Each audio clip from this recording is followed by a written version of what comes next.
Hello and welcome to Talkin Baseball. We are going through some of the trends from last year. What are we going to see more of this year? Homers, strikeouts, contact hitting, and of course, happy Shohei Ohtani Day to everyone. 1-7. Oh, I had no idea what you were talking about. Here. Brewstar Gratterall. I don't know how to do Shohei's. But Shohei.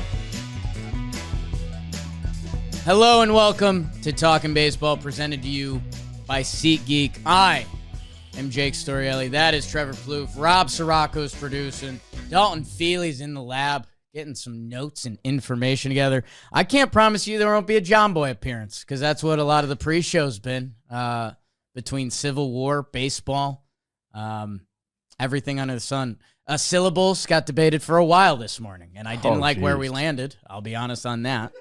So we'll see if that comes up again. Yeah, like I said, we're going to talk.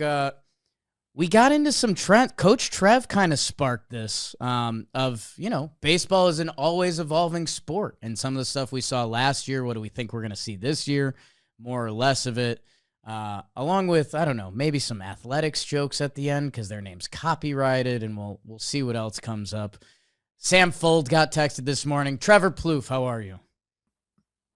Still nothing from Sam Fold. Tough. Okay. I'm doing great, Coach. Yeah, this is I'll tell you where the idea for the episode got sparked from. Did you say spark already? That's No. 3 sparks, 4 sparks, 5. You can just keep going. You could. Good.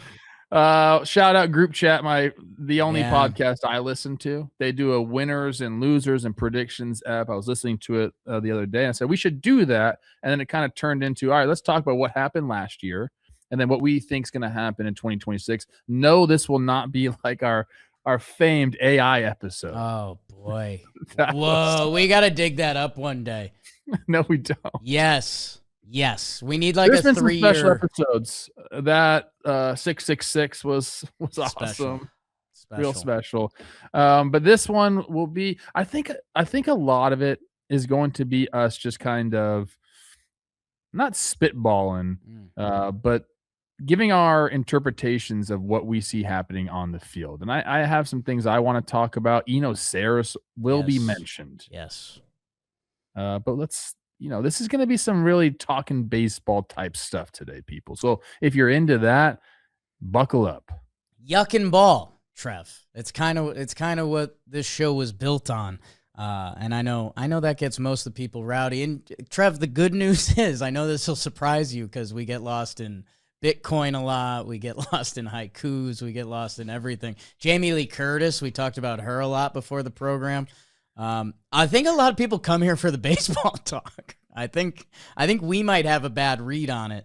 Although, Trev, I do think maybe Wednesday ups this year for the final 10 minutes, we start our new Jake and Trev life advice type show or whatever. Love that idea. Yeah. Right? If you made it this far, here you go. We start sneaking that in for the people. Sorry, everyone. We're going to start talking baseball. And yeah, we talked about buying or selling some trends. I don't know if we need that for a title because people love a good buy-sell segment. But yeah, we've got from hitting to base running. Every year there's a new pitch we hear about. Remember the kick change last spring training? Excited to see what everyone got in the lab with this year. We'll save the pitchers for a little bit because that's normally the thing that gets us the rowdiest. Not talking Tellez. Trev, let's start with the hitting. Because that's what we know. And kind of the hottest topic in the sport. I don't know if it was the hottest topic in the sport last year. But with what Toronto did, hitting their way in the postseason, and a different approach, and noticeably a different approach. It was also our go route for the Milwaukee Brewers last year, which a little bit more on brand for just Milwaukee's style of play. But I didn't realize some of these league-wide strikeout numbers, strikeout percentages continuing to shrink. League-wide strikeout rates fell from 8.26 per team game to 8.26 per team game, the lowest since 2017. So it clearly feels like that there was a change in approach, whether it was a couple teams that changed that number. And again, I quote Brother Jeff on it because I was searching for this phrase, and he's the one that followed it. Jeff Passan, if you guys know him, I'll send him a text. If pitchers get rewarded for strikeouts, why have we stopped punishing hitters for strikeouts? And it was like, damn, yep. And Toronto's approach that was noticeable during the postseason. So, Coach, I guess where do you start with that? Whenever you say Brother Jeff, I had a guy named Brother Tony who was a teacher at my high school. Okay. Like before you become a priest, you're a brother, and he was part of the Skull and Bones Club. And one day he just took off. We were having a conversation, literally got a call, took off, never saw him again. I don't know what's going on. I swear to God. That's a story for a different time, baby. Okay.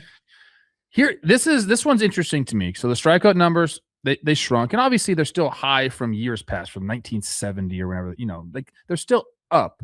But I think that's a byproduct of pitchers just being as good as they are, and a little continuation of the fact that we're valuing slug maybe more than ever in the game. But I think that's where baseball, like true baseball people, have kind of like won a little bit against maybe some of the front office guys, I think. Because here's the thing about baseball players. To get to the big leagues, you don't get to the big leagues because you're the biggest, the strongest, can manipulate your body for power. Those are pluses, and those can be taught, okay? Those things, being able to put your body in a position to maximize your power potential can be taught. That's just swing mechanics, okay? The things that baseball players have, specifically hitters, that you can't teach is God-given hand-eye coordination, like bat to ball skills. Guys that make it to the big leagues as hitters have just incredible hand-eye coordination. And so you can't teach that. I don't care. I mean, you might be able to hone it, refine it a little bit, but that is something that the guys just have. Okay. So if you're a hitter and people start to kind of take that away from you, it starts to wear on you a little bit mentally. I think we've gone the other way with that because pitchers now have become so good and so proficient at striking out. Hitters are saying, well, look, if I'm going up there and I'm trying to hit extra base hits and I'm getting rid of a two-strike approach and I'm not spreading out, I'm not shortening up, like it becomes difficult to use my God-given ability. So let me do that. And it doesn't have to be all the time. And it doesn't have to be every single person. I believe that we're seeing more and more, teams trying to balance their lineups out with, well, we have our guys that we want to slug. We want doubles in the gap. We want homers. But we also have to have some, quote unquote, like piranhas around them, guys that are going to give the pitchers fits, because that's what it does too. There's a byproduct of putting the ball in play. There's so many things that happen because you put the ball in play. Pitchers' pitch count gets put up because you're fouling balls off. Okay, that you're not, a strikeout on 3 pitches. That's nothing for a pitcher. Okay, and I know strikeouts will add up to a pitch count as well, but I'm talking about like stressful pitches. I think that's something that we've gotten to as well. So it's just mentally frustrating for guys, and talk to any pitcher, a guy that spoils a pitcher's pitch, that spoils a strikeout pitch, that gets the bat on it, that fouls it off. It just gets in their head. So you start to have a little bit of that mentality. And I think a lot of, I'll call them lifer baseball guys, like that's what everyone's been saying for, I don't know how, for the last 5 years. Like, you still need to have, and I've said this many times on the show, a couple clubs in the bag. You can't just have the driver out all the time. Like that's not how it works. Okay. There are times where you can, and all you got to do, you're feeling great in the box, you got to step in there and just take your big hack. But there are times where you don't have it, Coach. Right. I'm telling you right now, there are times where you do not have it. You feel like you never played the game ever. And in those times you rely and you go back on the God-given ability to just put the bat on the ball. Another reason why I think we're seeing this is, and this got exposed a little bit when you're watching the Blue Jays in the postseason. What do we always say about defenses now in the big leagues? Not as good. Not as good. Everyone's playing out of position. Oh, hey, this guy hits. Put him at second base. Yeah, fine, no big deal. Put him at first. Like, teams have not defended well. The teams that do, like, they make it far in the regular season, make it far in the postseason. But by and large, in the big leagues, I think defense has also gone down. So why aren't we trying to put more balls in play? The shift is away. You can't completely shift on batters. I think that was also why we started to see the 3 true outcome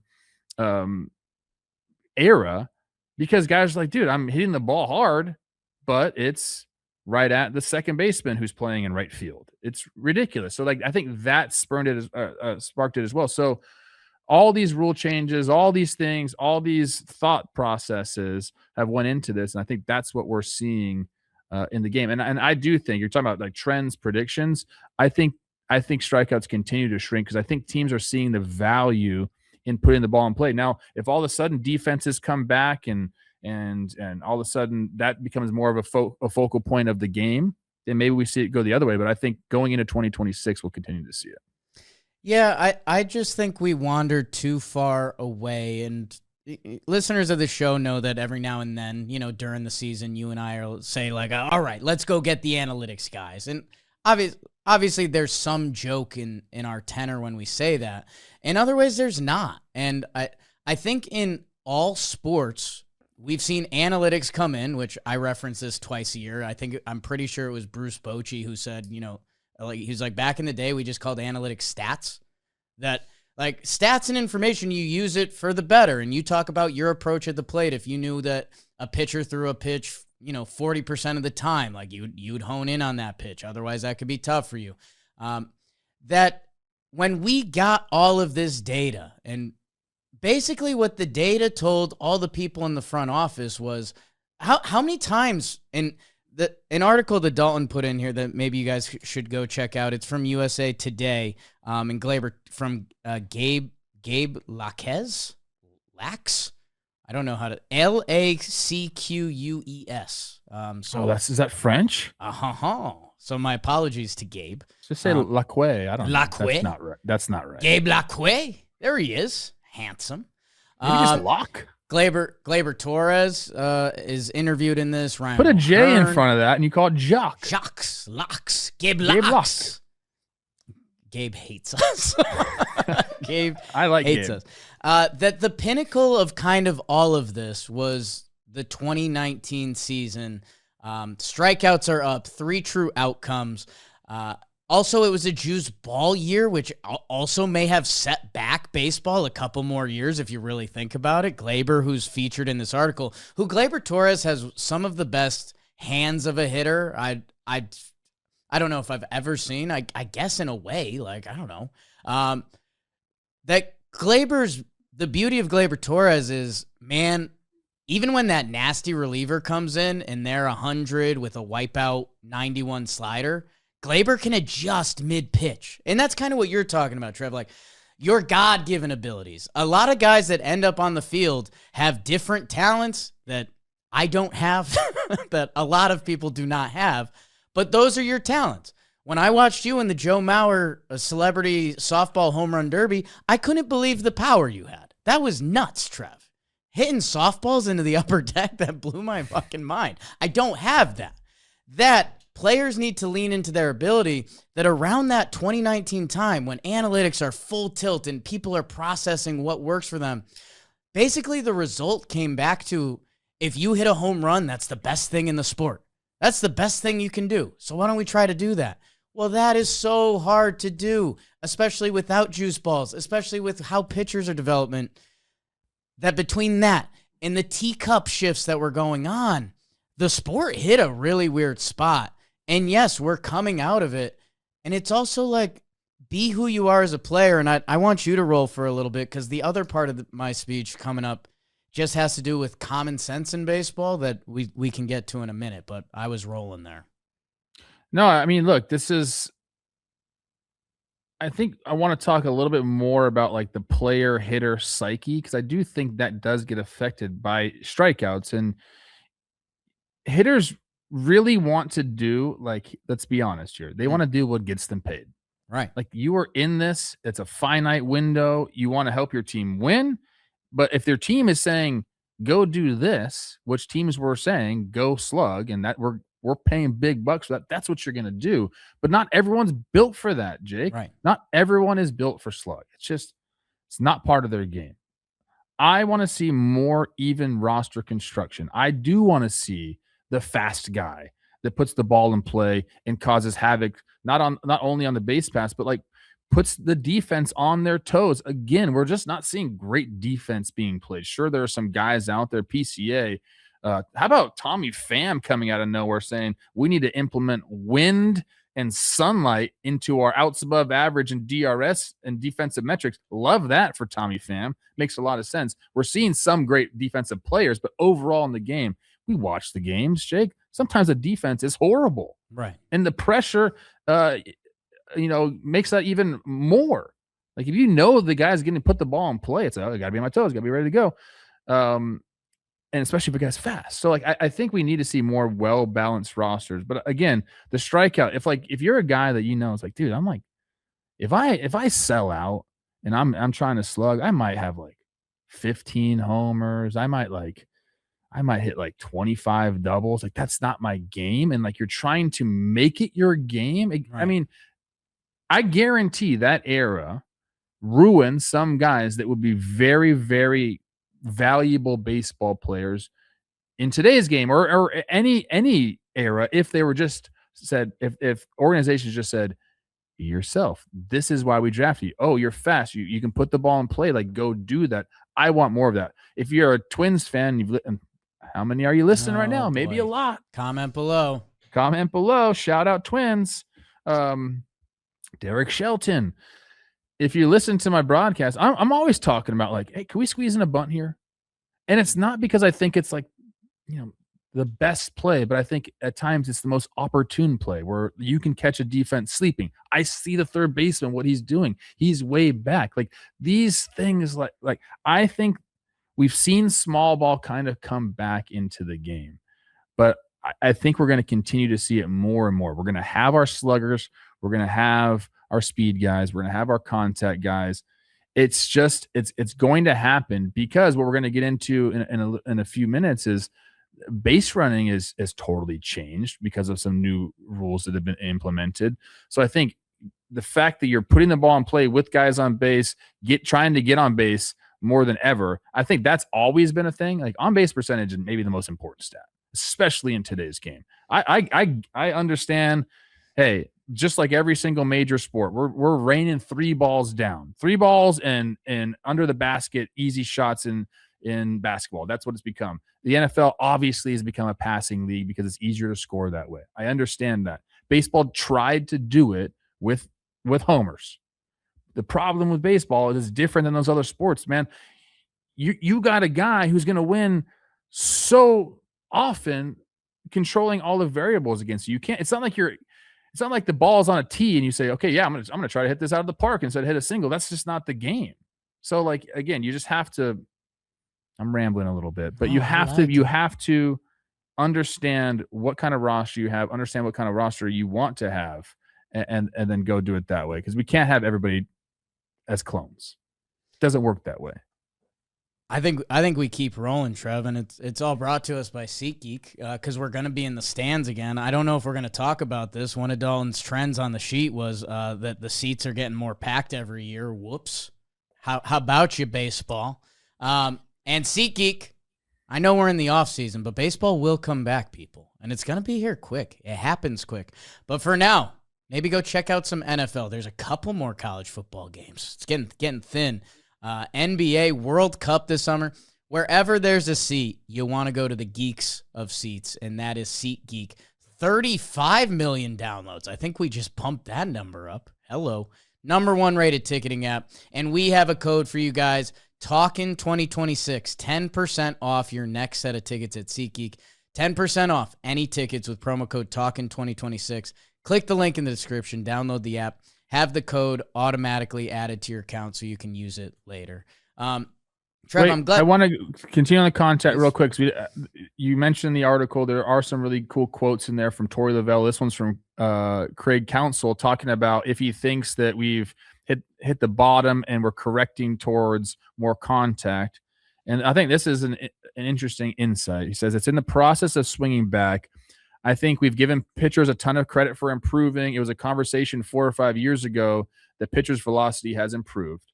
And sure, it did. Sure. I think hitters now have calibrated themselves to that. That's the quote. And here, this is the last end of it.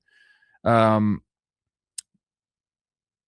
training them better, that's improved contact. And here's what I want to get into. He says, and probably stop giving at bats to people who can't make contact. So decision makers had to adjust a little bit too. So this is a guy who comes from Milwaukee, David Stearns, who thinks he's the smartest guy in the game. He's talking about, we're not giving at bats to guys who strike out a ton. Like it just makes sense. Right. Like when we're in that era and we're saying, hey man, go up there, 3 true outcome, whatever it is. It didn't make sense, but we tried to make it make sense. This is baseball, and I'm happy we're going that way. I guess call me out if this is too basic. One, you went all sports on me with analytics, which I was wondering if I was going to get there. And like I think this is just an opinion. Basketball's in a crazy spot. Like the turning down layups for threes and like what that brand of basketball has turned into. The Celtics can basically be good any year. Hey, shout out to Jaylen Brown, performing even better than anyone thought without Tatum on the court. But part of the Celtics key is like the 3-point shot. If you make threes, you're going to win the game. That basketball has ended up in a really weird area that I think they need to kind of bounce back from analytics a little bit. Football, it's funny. Football has always had the machismo side to it that, hey, we got big hogs up front. We got to run the ball. That you're right. There's a lot of passing analytics that are like, if you're good at it, do that more. But I think that's led to a good natural balance in football a little bit that's had its ebbs and flows. Baseball is coming back. And dude, baseball's been played for over 100 years, whatever the actual year is on it. And for me, I go back to what do you not want to see from your opponent? And I never want to see a balanced lineup on the other side. I never want to see guys with different approaches. I think one of the biggest things that we saw, especially with the Blue Jays in the postseason, with the Brewers during the season, if you have runners in scoring position, and I know like those numbers, in a certain year, there's a smaller sample size that if you're an MLB guy, you might have 50 at-bats with runners in scoring position. And, as we know with a smaller sample size, whoever you're facing or whenever those situations happen, good luck, bad luck, whatever it is, that those numbers might not always be there. But I'll tell you what, man, and I guess I won't point any fingers at individual players, but if I've got maybe I will, because I love Giancarlo Stanton. What he has done in some Yankees postseasons will always make him a legend for me. And Craig Counsell quotes this guy in the article, there's something to having Nico Horner up in that spot in Big G. Like, depending what pitcher is on the mound, depending the full situation, like, those are obviously very different hitters. And I think during the prime analytic error, ooh, look at that. During the prime analytics era, I think it was like, no brainer. You want Giancarlo Stanton. He might hit in a home run. It might be a 3-run homer. The game's over.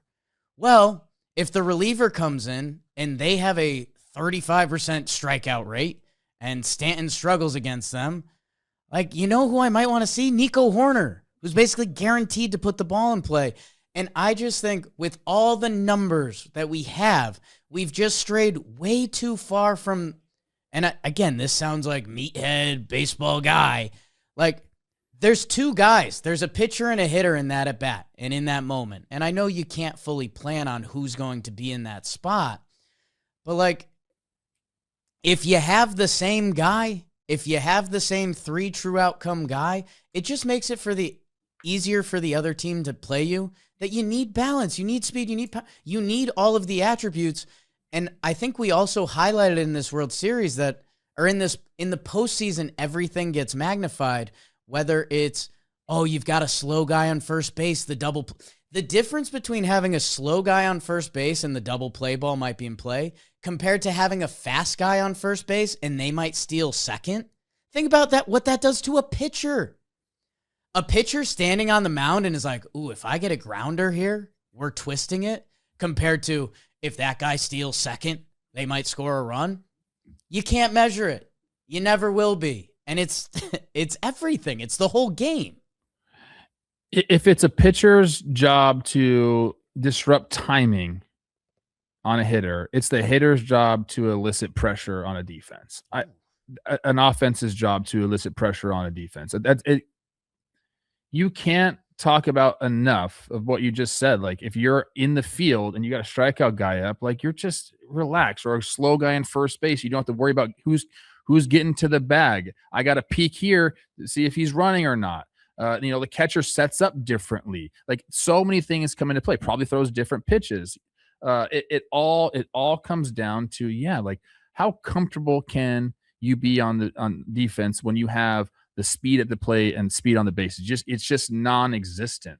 And I maybe we'll move on after this, but ask any hitter.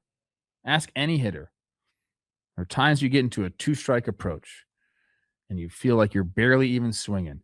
You still hit the shit out of the ball.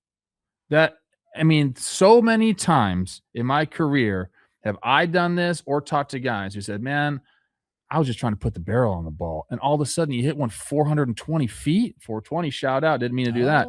It's true though. Ask any hitter. There are times, man, you spread out, choke up, whatever it is, whatever your 2-strike approach is, maybe just trying to go back up the middle, use a big part of the field. And you're like, damn, I barely even swung right there. And you hit the crap out of the ball. I think that's another reason why we're seeing, contact up. Okay, a couple things. We're so dialed in on biomechanics and like how to create power. Everyone using force plates, understanding, just how to generate as much power as possible now. So we already have guys doing that, and it doesn't. There are different ways to do it now than I think we had 10, 15 years ago. It doesn't have to be this big motion like people used to think it was. Big leg kick, big, bringing your back so much. Like there are guys now, you watch any hitting coach, teacher man, judges guy gets a lot of crap. There are a lot of things he says that make a ton of sense, okay? You can preset your coil. It's all about what he teaches. I'm getting a little sidebar here. What he teaches is being able to do all that while giving yourself time to make a swing decision, which is what I talk about all the time. If you give yourself a little bit extra time in your decision phase, like that makes all the difference in the world. A split second extra for you to decide, hey, ball or strike, swing or not. That's the difference in feeling great and having a 330 month, 400 month, or if you don't and you're a half second too soon and you don't have that recognition phase, and that's when you struggle for a month. So like guys can get smaller, give themselves more time, will still create power. And I think you realize that if guys ever really just said, hey man, I'm going to spread out a little bit, I'm going to just try to put the ball in play, I think they'd be shocked at how hard you still hit the ball. Shocked. Well, and you have to do that when guys have the stuff that they have now in today's game. Right. Pitchers are constantly, creating new pitches.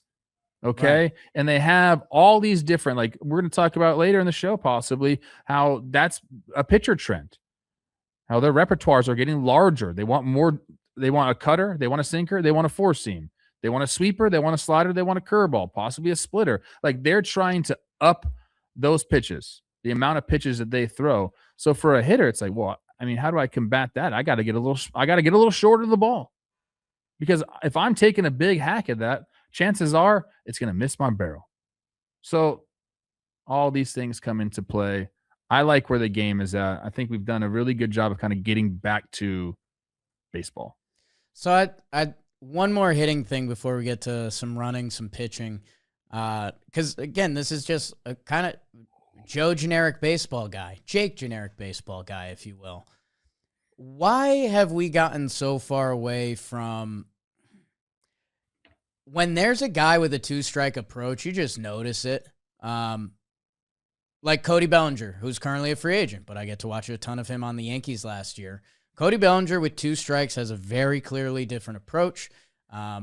I found it very enjoyable. It works for him. And again, you have to have a skill set to do that. And the way Cody can actually move his body when he swings and some of the pitches he fouls off, it's very impressive. I guess, Trev, for me, it feels like we've wandered so far away from like, hey, 3-1, 2-0 count. Take that big old biomechanical A swing, sit one pitch. If you get it, run into it, and that might get you out of the slump. Or if you swing through it, you were sitting fastball, they threw a slider. Okay, it's 2-1. You're fine. And then on the other side of that, with 2 strikes, you see guys that don't, that they have their approach. And again, I don't know if it's analytics, and I don't know. Again, there's hand up. Sometimes it's just easy to be on the couch and be like, oh, you couldn't foul that one off, kid. It's a really tough sport. Like you're going to strike out a lot. I guess is how much of that is just approach and how much of that is a conversation between the team or the players, or I don't know. And we can get into a really broad discussion on like hitting and where it's gone, because a lot of guys now, I mean, they come up and it's similar to a lot of different sports. It's a showcase type sport in the amateur ranks where it's like, well, okay, I want to be able to have this exit velo, and they understand that they need to put up numbers, whether it's in a freaking controlled environment like a cage or some sort of tournament that they're in. I think a lot of guys start to focus on these numbers that maybe they're getting evaluated on, instead of just truly like skill baseball wise and putting the bat to the ball. So I think that comes into play. But again, if I'm a hitting coach, and I dabble in that from time to time, the internet's hitting coach, I would teach a 2-strike approach, not only for 2 strikes, for like a whole of bats. There are times where I'm going to look at you and say, hey man, you don't got it right now. Like you don't. Your timing isn't there. Your mentals aren't there. Like let's spread out a little bit. Let's just try to put the ball on the bat. The bat on the ball, excuse me. Even that. Like people need to hear that, Jake. And like if when I was struggling, if my coach was like, hey man, like you kind of stink right now, like let's just shorten up and just really try to use the big part of the field, it would help me. You try not to do that in your head. You're like, I can get out of this, I can do this, but you need to hear that. If I was a hitting coach in the bigs, I promise you I would go to guys all throughout the year, every single person in my lineup, and I would say, hey man, today's the day. You need a 2-strike approach the entire time. Can I derail you even a little more? Because I guess, and this is something the Jambino, we were talking about this before the show. He has some frustration with the Yankees shifts that he might be dealing with. I think we've asked the PR guy for a meeting with the Yankees analytics, which just means we've gone too far. So maybe we just need to pull the plug on this whole thing. It's been a great run. See you later. Jimmy just dunks on them. That could get ugly. Do I need to be in there? Okay. I guess the thing is, and this starts leading us to infield shifts a little bit, because teams are still shifting. If you're a lefty pull, the shortstop stands as close as they can to second base, the third baseman comes over, and that's just the adjusted lefty shift now. Let's say you're in a funk to a degree, or even if you're not. Let's say the pitcher coming in, Lucas Erceg is who came to mind for me first. 99 sinker with a ton of run, and you're a lefty. Okay, this is why I'm asking it, because you started shaking your head no. Is there not a concept of just like, hey, if I see a fastball away, why don't I just kind of flick the barrel that way? It's not that easy. Okay. Yeah. This is why I'm asking. I get the sentiment. I understand it. And there are guys that can do that. There's no doubt. There are guys that can do that. Luis Ariz, you can do that. Joe Mauer, you can do that. Okay. There are guys that can 100% look at the shift and say, I'm gonna put the ball right there. Especially if they get the pitch they're looking for. I think it's too difficult to do that. And I actually don't.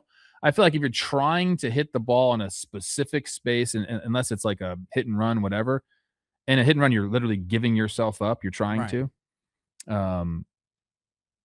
I don't want that. I think that's taking the bat out of your hands for the most part. Now, a 2-strike approach does not do that.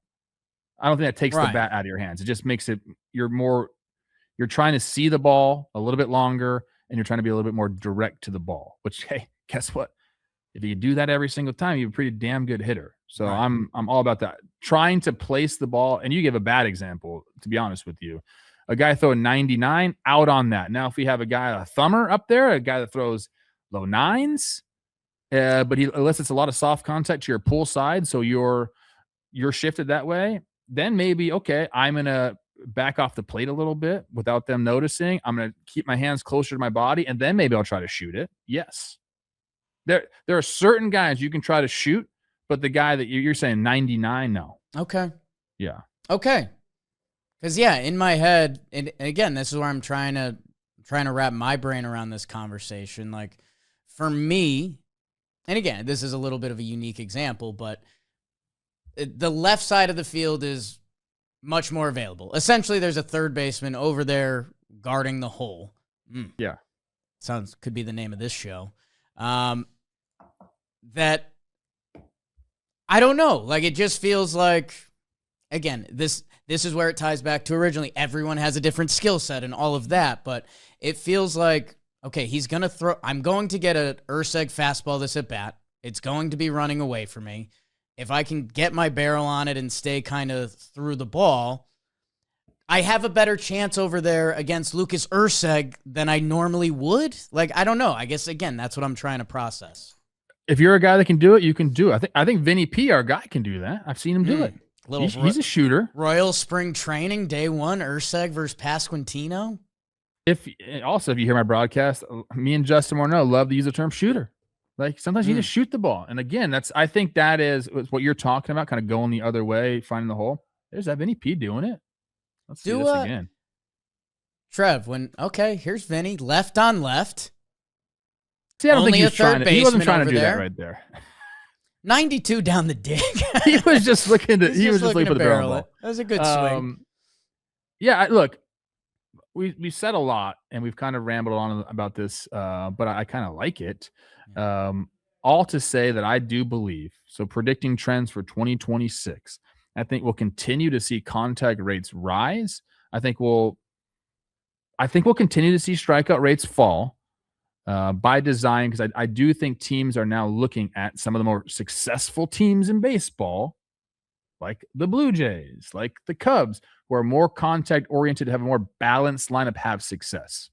So we're going to see more and more of that. We're not going to see teams full of slug. It doesn't lend itself to the game right now because how good the pitchers are. And I think that's kind of the point. And you talked about player skill set and all of that stuff, that because, people could point at, they're like, Dodgers were middle of the pack in strikeouts. Well, yeah.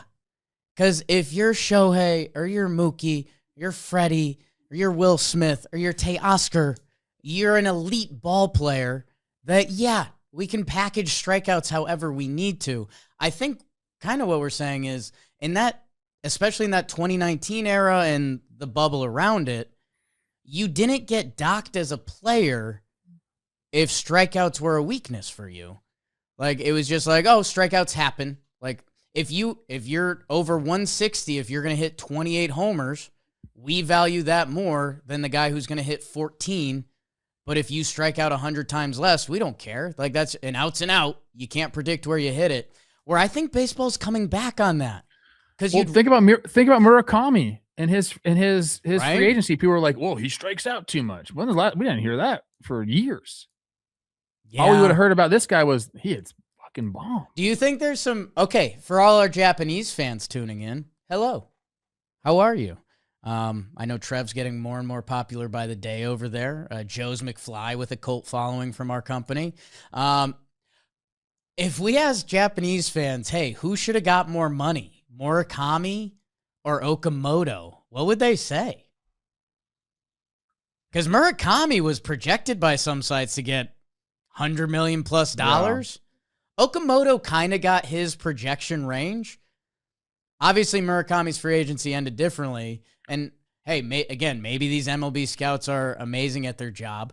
And maybe we shouldn't be polling the fans, but I think they would come back and say Murakami, the guy that broke their home run record. But I also don't know. if your sport is employing more and more guys that can strike hitters out, right? Don't you want to combat that with guys that don't strike out? Again, that's kind Is that as simple as we can make this conversation? That's kind of the recipe. And I hope that's what's coming back. And again, like, and this kind of leads us into the speed conversation perfectly, because I just do feel like there is going to be a horrible irony in a couple years. And this is already happening. Like, this is the conversation where, there was kind of quiet conversations in corners where it's like, hey, doesn't contact still matter? Doesn't speed still matter? Oh, the tools of the game? Like, yes. Let's start talking a little bit of base running, Coach Trev. Because Dalton labeled this base running continuing to be a factor. I'll raise my hand now and say yes, because it always has been. There were 0.75 steals per game in 2025, the highest since 1990. Whoa. I was half a year old. Aged myself. Base runners caught 22.6% of the time attempting to steal a base. That was the highest since the bases were made bigger in the disengagement rules, but still the third lowest mark ever recorded. And Trev, yeah, basically, we saw these rules happen live between the disengagements. I'm going to pat myself on the back for that one because I feel like people were hesitant, and I was like, no, we need to do this. Pitch clock, I was a little more hesitant, so I'll eat that one. It's just crazy to me. And I think where you and I both get caught up and we don't know what to do is with Naylor and Soto and those guys. But the stolen base is back in a big way, and I can't see the trend going down. Yeah, so the trend last year, you mentioned it, a ton of stolen base attempts per game. Now, the caught stealing was up from the last couple of years, but still not up enough to stop stealing bases. In fact, most organizations will say, yeah, we want to be somewhere between 75 and 80% successful. That's what we consider an acceptable level of caught stealing. So 20 to 25% caught stealing. So if we're sitting at 22.6, that means we got 2.5% left to go. Nice. I think stolen base attempts are going to go way, way up. And I do think the guys that you mentioned, Josh Naylor, Juan Soto, George Springer, Manny Machado, these guys that are slow. Agustin Ramirez was stealing bases last year, people. My goodness. We're going to, and it's always been a discussion in spring training. We're going to be the best base running team in all of baseball, and we're going to take the extra base. I mean, every freaking organization has that. I love when you mock that speech. Golly. I love when you mock that speech. It's so good. It's because it hurt my soul, because I'm like, we're going to run all these dumb first and third plays, bunt plays, all these things to counteract these. And then it's like, well, we run play one every single time. I'm telling you, the Dodgers, when they ran a wheel play, that was like, oh my gosh. Whoa. What's this? Meanwhile, every single high school team in the country is like, we do that. You learned that in 7th grade. Like, again, CT baseball, we don't have a lot, but I think I learned that in 7th grade. People are yelling at me, so I was like, that wasn't a true wheel play. I'm like, all right, you guys got the wheel play. Take whatever you want. Jeez. So we're seeing all these stolen base attempts, and I think we're going to continue to see more and more and more, because obviously, look, if we're going to go more contact oriented, getting on base, we like the pressure that comes with stolen bases. How do you get slug back if you're going, we're going for singles, coach? You steal a base. We talked about that. OPS plus. Yes. Right? Like if you hit a single and then you steal second base, isn't that like a double? Like what? Kind of feels like it. So I think we're going to continue to see that. Now, here's the thing that I like, what gets me super fired up, and Jimmy and I kind of were talking about this. The thing that I thought was going to happen with the pitch clock was that the pitchers were going to manipulate it more than they have. They haven't done that. Some guys will run the clock down to 2, to 1, whatever it is, but the pitchers are so dumb and so caught up in like, well, I got to make this pitch perfect. Like, gosh, they're so annoying. They don't understand that they could use that pitch clock and they don't have to have their best stuff. If they're throwing the ball at 8 seconds, The next time they're throwing it at 1 second, and then they're throwing it at 12 seconds. I guess it has to be 8 seconds because I have to be engaged by 8, whatever it is. If I'm engaged at 12 and they just go right away, like all of that would mess with me way more than you having conviction on your pitch. Like they need to do that more. I'm giving you guys the playbook pitchers. Go ahead and do it. More holds, which means they need to get on the mound sooner. I think that's the biggest thing the biggest reason why we don't see more holds is these guys aren't on the mound in time. Pitch clock starts, man. Right. Get back on the mound. Get pitch. You don't even have to have the pitch. Right. If I was a pitcher, because you have pitch calm, and most guys, the catcher's calling the pitch, right? I'm just going to get set. I can move my glove. I can figure the pitch out in my glove. Right. I'm going to get set to make the base runner have to get off and hold out there. And the batter has, he can be out of the box until 8 seconds, but it's the sense of urgency happens. You just got to start manipulating the pitch clock more. And yes, Max Scherzer, he was doing that. More of this is what they need to combat stolen bases. 100%. Make these guys take their timeouts because they feel uncomfortable.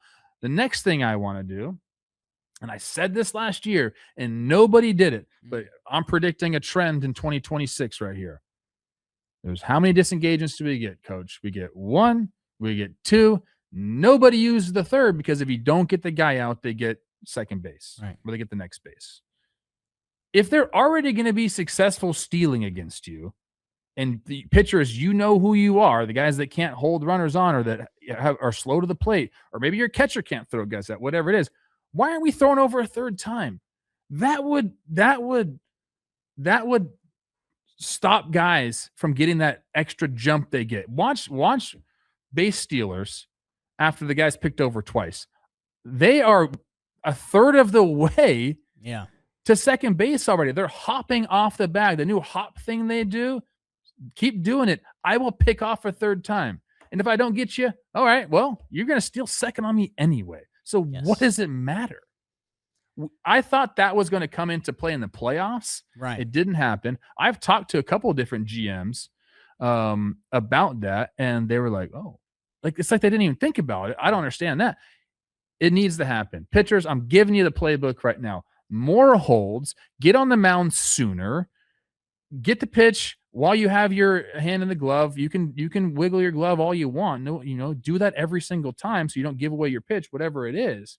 But manipulate the clock and then also pick over a third time. I'm telling you it's going to happen, Coach. I'm in on it. And yeah, I want to talk some Naylor and Soto, but it's all brought to you by our friends at the DraftKings Sportsbook. You can bet on stolen bases. You can also bet on the football playoffs, big weekend. And DraftKings, they have your back with the early exit protection. If the player in your eligible NFL prop bet goes down at any point in the first half, you still get paid in cash, not like a bet, in cash. And if you're a new customer, bet just $5. If your bet wins, you'll get $300 in bonus bets instantly. Download the DraftKings Sportsbook app. Use code JMBaseball. That's code JMBaseball to turn $5 into $300 in bonus bets if your bet wins. In partnership with DraftKings, the crown is yours. Yes to all of that, Trev. I will say the after 2 pickoffs, it has added a nice drama to the sport because if you're thrown over twice, it's usually a speedster, and they're now going that it's kind of fun to watch. And you're right, the fact that guys didn't try to neutralize it, because like the leads they're getting, they're stealing the base. So it's, hey, might as well take a chance at some point. Yeah, I'll be interested to see when it does happen. Boy, will we be on it first. Because here, the 2 thought processes in my head as I jump over to Naylor and Soto, 2, pardon my French, thick daddies, who stole a ton of bags last year at an incredible rate. Juan Soto was 4th in stolen bases last year with 38 steals and 4 caught stealings. That is amazing. Josh Naylor, top 20 in steals, 30 stolen bases, 2 caught stealings. If you're a Major League Baseball player and you head into the offseason and you're like, hey, how do I get a little better next year? What can I do? would you not study those guys if you're looking to add another party trick to the bag? And I guess my other counter to that is because, as I did label them in French, thick daddies, again, I don't think the league caught on till late. I don't know if they ever did. That I'm very interested to track their stolen bases over this season. Naylor in a contract year, Soto not. That I'm very interested to see. Do pitchers start caring about them more, or do they just have the cheat code at this point? It's the mentality by the pitchers. You talk to them and they'll say, well, I don't care if you're on second base.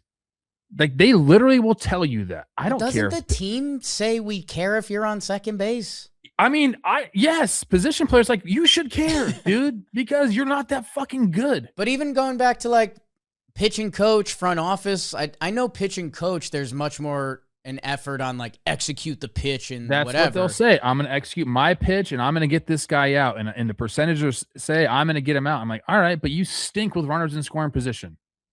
You get all tight and tense when runners are in scoring position. Like, you're not that guy, pal. Like, everybody, all these pitchers think they're that guy, and they're not, dude.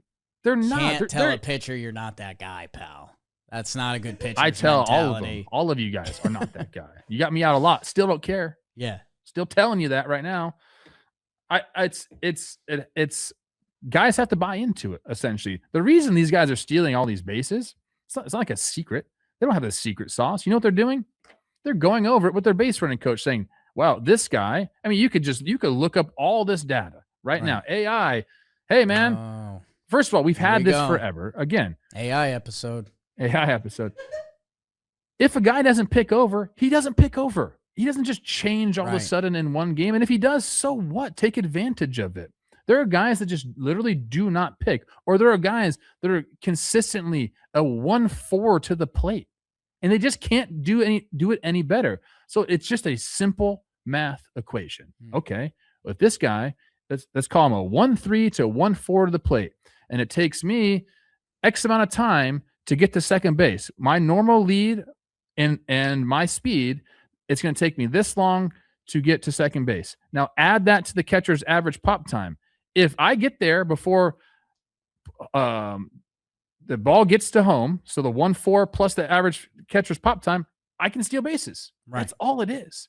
So you start to realize, well, shoot, I have a 0.3 advantage between these two guys right here. I'm going. Like, that's all it is. And so Juan Soto and Josh Naylor are picking these guys out very selectively. It's not like, hey, I'm going on this guy who's a 1 to the plate or a 1-1 to the plate. No, they're not going on those guys. Or guys that have rockets and get rid of the ball behind the plate. They're picking their battles. And it's like almost you can't defend it because these guys don't. For a catcher, it's like, well, dude, I mean, it is.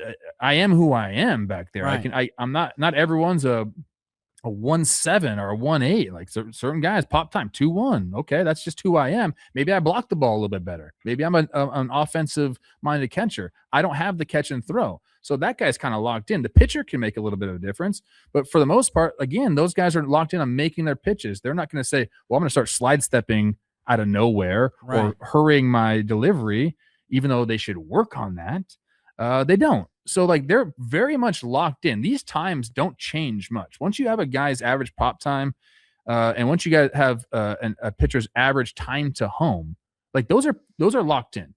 The only time is that you'll get something different is like, hey, man, maybe he throws a high and away fastball that's like a perfect throw ball for the catcher. Like that will increase his pop time. Okay.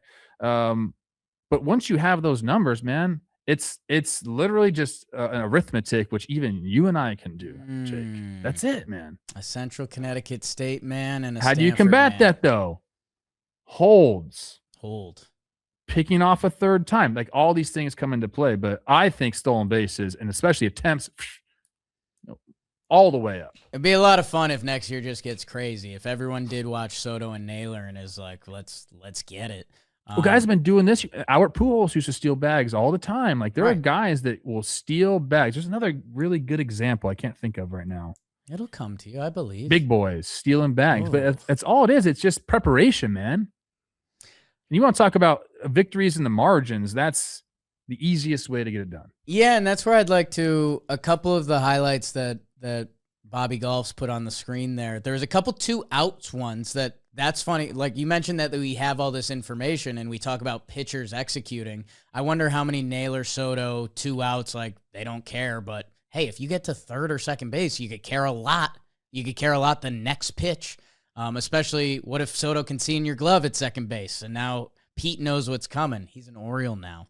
That there's so many layers to it that it's everything we've talked about, that it's the beauty of baseball as a sport and it's the beauty of every sport. Like, sorry to my basketball fans that I shot down now, but there's so much that goes into playing every sport.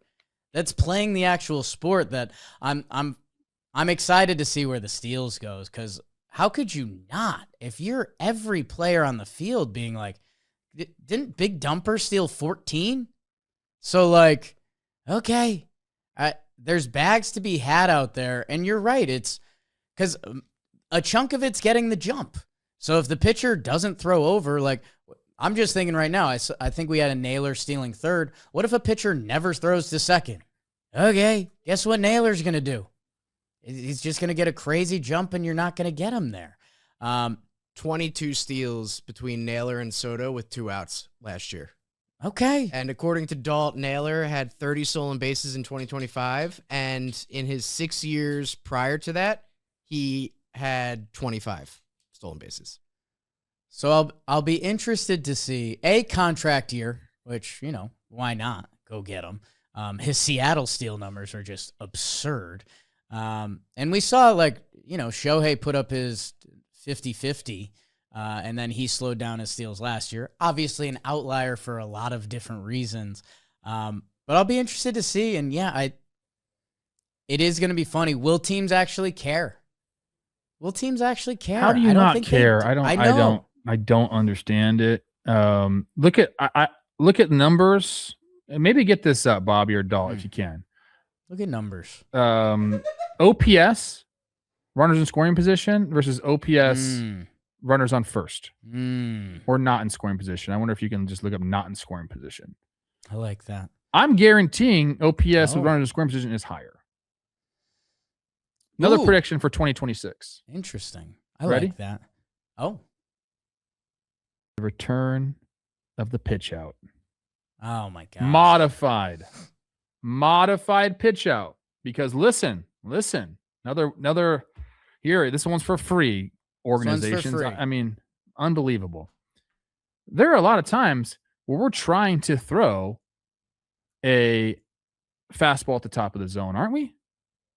And what's a pitch out? It's just a fastball at the top of the zone, maybe a little bit further outside, but you don't really need to do that. The catchers don't need it away. They don't need a ball in the other fucking batter's box, dude. They need a fastball up. That's what helps them throw. It gets them up out of their crouch, ball here, next to their throwing release point, and that's a pitch out. That's what you need. So pitchers need to understand now, how do you do a correct pitch out? It's not a full leg lift and it's not a slide step. It's a little bit above oh God. What was that? That looked like our Rays trying to steal home there. Rays trying to steal home. Is that what comes up if you search pitch out? If you search pitch out outs, there were 4 of them last year. Jake Mangum. Over. Give me the over on him. But pitchers need to know how to do this, which they don't anymore. A lot of them, when they get pitch out, they're like, oh shoot, I need to be quick to the plate. No, base runners are taught to stop on a slide step for the most part. Are two of them against Chandler Simpson? Love that. Is that No, that's pitch outs are back. I asked Rocco Baldelli to his face. I said, "Are pitch outs dead?" This was in a pregame scrum, and he basically said, "Yeah, we're not trying to give away a ball." I'm like, "Wow, maybe we just every once in a while give away a ball." I think Dalton Feely has some OPS information for us.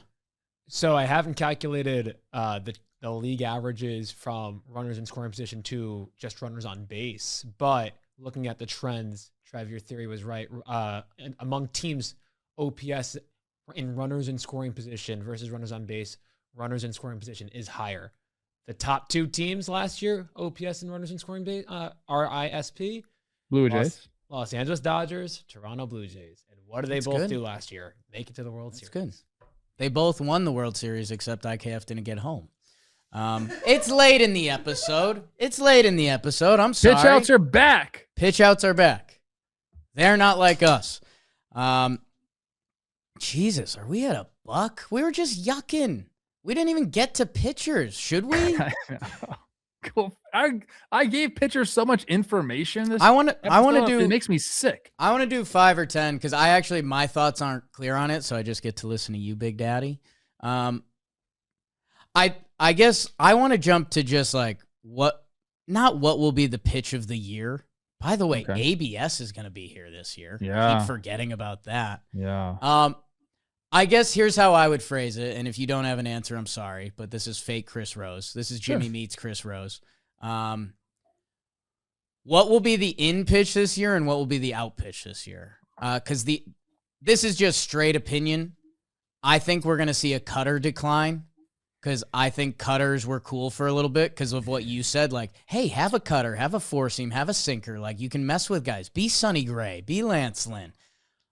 Those guys are really good at doing that I think a lot of bad cutters developed and got rocked, that I think we might see the cutter fade. Well, here's my take on all this. It should be very, very pitcher specific. So you have to go in and say, where's my arm angle? How's my hand placement? What can I do with my body? Because everyone's different. Yeah, what can you do with your body? I've seen your dance moves. You can do a lot. Not gonna lie. I can cover. Lie, Jake. I can cover. So I think it's pitcher specific. Yeah, some guys like can't manipulate the ball to throw a cutter, so don't throw a cutter. But that should be like should be all flushed out during the off season. You should be in front of all these cameras, hooked up. All your data is there, and you have to just understand. You need somebody that can read the data. I mean, I know a lot of pitchers can, but if I'm a pitcher right now, I'm either going the drive line or having somebody drive line-esque with me throwing bullpens and they can understand the concepts of my arm angle, my release point, and what plays from that. Okay. That's where you start. What's my average release point? What's my, like my depth? What do they call that when they get out in front? Release point? Why am I? Oh, God dang it. I mean, release point, no? No, I'm like depth? Huh? Depth? It's not what you're looking for. Extension. Golly. What's my extension? Never been our strength. Is it down the hill? Is it up? Whatever it is. You got to have those baseline understanding of who you are as a pitcher. And maybe you change. Maybe you can change. You try a few things out. But, hey, this is what works best for me. And then pick your pitches from that. That's it. Not everyone can throw every single pitch. I'll go back to Joe Ryan all the time talking about his pitches and he's like, I found out that I'm a low release point guy, but I'm not. And back in the day, people thought low release point sinkers, right? But the way he can manipulate the ball from that release point, it was better for him to throw 14 fastballs top of the zone. Paul Sewald. Yeah, so you just have to. I think pitchers need to get on like the extremes. Like, let's not like, you don't want to be like every single pitcher, especially if you're a guy who hasn't had a ton of success and is still trying to break through. Like, be the guy with the most extension, or be the guy with the least amount of extension, or be the guy with the highest arm angle or the lowest angle. I mean, look at Rogers, man. Oh, like he wasn't gonna make it as a regular pitcher. Yeah. So go be extreme. But again, I think as far as what pitch is going to be in, I think it's just going to go. My take on that is it's pitchers getting super specific with their biomechanics, and I'm throwing the pitches that work for me. Deception rules. I need that. I can't be the guy that throws every single pitch if that's not me. So same thing with hitters. Like, kind of like play to your strengths. You have to do that as a pitcher. And I think we're seeing that. I think for the most part of the last 3 or 4 years, guys have just really honed in on that. But the basic understanding, I think it's still there's still room for growth there. I think guys like understand the numbers and the data points, but then what works from there, I think is still needs to be taught more to these pitchers, especially, young kids who just like, hey, this is where I want to be with the spin. I want to have the most spin possible on my fastball. And it's like, okay, great. But like, maybe that's not you. Maybe that's not what you should do. So that's kind of where I'm at. As a hitter, I don't want to see a guy with 7 pitches that he throws over 10% of the time. That's just not what I like. Give me the 2-pitch pitcher. I don't care if they're elite. If I can have a 50-50 guess to what pitch you're throwing, and sometimes even higher than that because of the count or the who's on base, to give me that all day long. Yeah, I just, and again, this is very much just opinion. I think, like you said, because of that hitter mentality of the more pitches you have, I feel like a cutter is like mentally the easiest next pitch. It's like, oh yeah, move your fingers around, cuts a little bit. It's not, your sinker goes this way. But the problem is it's usually 3 or 4 miles per hour less. So if it's over the plate and you're ready for the fastball, they can just get cranked. But just pure opinion there. This might be a Jolly Olive or a Foolish Bailey question because I don't know how we'd fully research it. But the most, I don't want this to come off as rude, the most average pitcher, like 50% extension, like 50% fastball, okay. 50% off speed. Like which pitcher, when you put all their stuff in the lab, is like the least unique pitcher? Can I guess? I know it gets a little rude. I can throw out a handful of names that jump to my mind. It's kind of rude. Okay. Yeah, look, pitchers Tanner have Rourke the advantage when he used to pitch. Who? Tanner Rourke. Tanner Rourke, okay. When he used to be in the league. I thought we were going to get into this a little bit more, so I wanted to just give a shout out to our guy Eno Saris, who's basically created the stat that like is the stat for pitchers now, Stuff Plus. Yeah. It's like the stat. Yeah, I guess I didn't fully realize that either, and then you start reading more in baseball articles and they're like his Stuff Plus on his slider and you're like, "Oh, we're just." Yeah, and then teams started to develop their own Stuff Plus stat because every team has proprietary statistics that they use and like they're whatever. It's like, okay, dude. Yeah. There's only so much math in the fucking world, okay? And is math real? I don't know. Okay. Yeah, our number's real. I was wondering if we want to do a math reel or I wanted, we were texting in the group chat. You had some commentary. You were doing the dishes last night. I was proud of you. I was proud of you. I do the dishes you do everything. Way too much. You do everything. I think the people should know that. In the end, Jake, we're all just ones and zeros. Binary, baby. Trev, let's send everyone out as we're doing this off season with our SeatGeek prediction, SeatGeek free agent forecast. We keep tabs on the next move, and we kind of need a next move. We're due. I guess, Trev, what does your mind's mind see as you look at the free agents? There's been quotes from Scott Boras saying that, why am I forgetting the name now? Atkins up in Toronto. What was that about? He's holding the market up. It's all on him because has to make a decision on Tucker, on Bichette, on Bregman. If that's the case, if I'm Atkins, I'm like, all right, I'm not making a fucking thing for the next month. Like, why would you? If you have that leverage, if Scott Boras, who has a lot of these high-end guys, is saying that, I just wait him out then. Scott, come to me, baby. So is that a prediction? I don't know what that was. I don't know how to label that. If you're Atkins and Scott Boras is coming and saying you hold the keys, yeah, hell yeah, I hold the keys. Yeah, doors locked. Okay, good prediction. My prediction is we're gonna be cold through until February. Till Feb, we got a lot of guys out there, bro. I'll give you one. Okay, great. Alex Bregman to the Red Sox. Okay, they figure it out. Simple. Apparently, there's a 6-year deal, almost $180 million. I think it's 171. I read. Take the deal, Pop. Right, the Matt Chapman plus deal. Just get it done. You're about it. Okay, I think that's good. I guess I might be just mentally fading myself a little bit here. The Bellinger stuff's getting hot. He's getting multiple offers. I think he has to sign before Tucker for the Tucker team to happen, although maybe we'll get the Toronto prediction you just gave, even though it wasn't a prediction. I'll go Belly Mets. It's gone a little quiet over there. We forget the Mets have to do a lot of work. Again, the Mets aren't shy to go for a Yankees seconds, if you will. And I think the Yankees have a limit on Belly, that they know what that is. I think as we know with the Mets, they don't. And Belly, whether it's the outfield or first base or whatever it is, he solves so much for them that I'm worried that, again, the Mets will outbid the Yankees and a Yankee outfielder goes there. So, again, maybe I'm just mentally getting that out there to get out of the way, but also it's been a little too quiet. I wish you could Terminator to like bring that clip that you just said right there back to like, I don't know, 1998.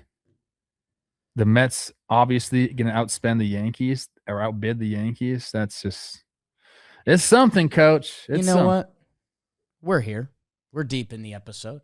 Oh, give me something. Yankees fan base is spinning right now. Okay. Judge is 34. Cole is 35. Toronto went to the World Series last year. They've already had a big offseason. Boris says they're holding up the next part of the offseason. Yeah. Yankee fans are in a dark spot, man. From what you just said, Coach Trev, I get it. The Yankees, we make the playoffs almost every year. Not 2023. Are they the Yankees? They're the Yankees, Coach. Why aren't we talking about the Yankees more? Bring back the facial hair policy. If you want to be the Yankees, be the freaking Yankees. I do. Yeah, you mentioned it. A little perspective will be nice. You know, us Twins fans out there, I get it. We're excited about the Eric Wagamon trade, and it's nice. Got a lot of at bats last year. We're stoked that we didn't trade away Joe Ryan. Like, who the hell would ever trade away Joe Ryan? Right. That's what we're happy about. So I get it. As a sports fan, as a Knicks fan that had to wait 20 years for them to be a if freaking Ryan Jeffers goes to the Phillies, I'm gonna be pissed. That's my catcher. I like Ryan Jeffers. Yeah, me too. I like Ryan Jeffers. I guess, I don't know. Here I am, emotional, 72 minutes in. The Yankees used to stand for something. They used to stand for something. Stand for something. Now it's just like a fashion statement. That's all it is. Yankee and it's not even anymore. Grow that beard out. I disagree. Saw a lot of Yankee hats in Japan. Oh, that's what you mean. Yes. No, the Yankee hat merch brand, pretty good. But was that Jay-Z? And that's what the next hour is about. Let's talk Jay-Z. Hove. Where are they? That's something else I was going to say. Dang, man. Okay. Was it about J and B? Who's that? Oh, Jay-Z and Beyonce. Easy. I was into Beyonce for a while. She was my number one. I don't blame you. Yeah, she's very talented. Yes. Still performing. Gosh. My number one's Olivia. Shout out, Liv. I had something else I was going to say. Dang it. Okay. I will talk very slowly as I tell the people. Thank you so much. Shout out to Rob. Shout out to Dalt. Shout out to Jimmy before the show. Again, the people didn't get it, but it was electric. Shout out to baseball. January 7th, Ohtani Day. I don't got it. I don't know. Sam Fold? Oh. Nameless Jeff? No text. Whoa. No text from Sam. James Loney, though.